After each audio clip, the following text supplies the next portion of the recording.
In fact, the only reason why the collection process even restarted in the first place was because at the time I was applying for an increase on my idle loan for my business, the IT General LLC, for which I am the president and founder of.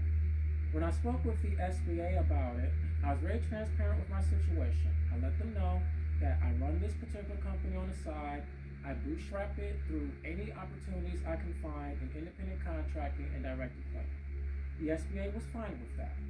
I told the SBA about the fact that I did make a promise to pay the loan back with the lawsuit, for which they did see on my application.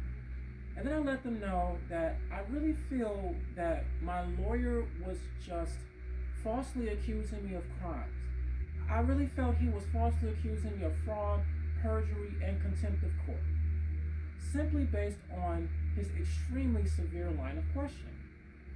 The woman I spoke on the phone with was very compassionate, understanding, professional. She got in touch with her supervisor, who then recommended to her to tell me to send an email to the Birmingham SBA office about my particular claims. So I did so.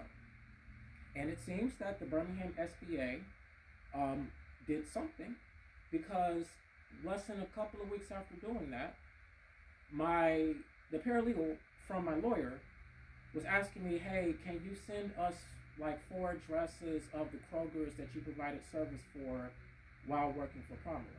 So I said, cool. So I sent them 4 Krogers, including the address of the Kroger where everything happened at.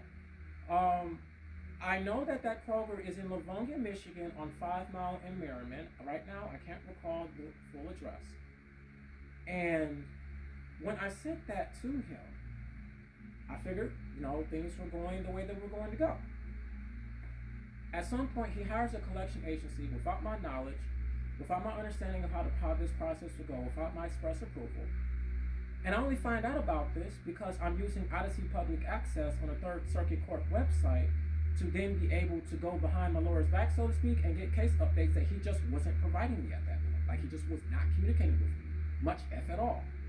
And I get in contact with the collection agency. They tell me the contingency fees between them and my lawyer, which is why I don't have to worry about paying anything. The contingency fee will come out of what my lawyer gets. I say, fine. Months go by, no more updates.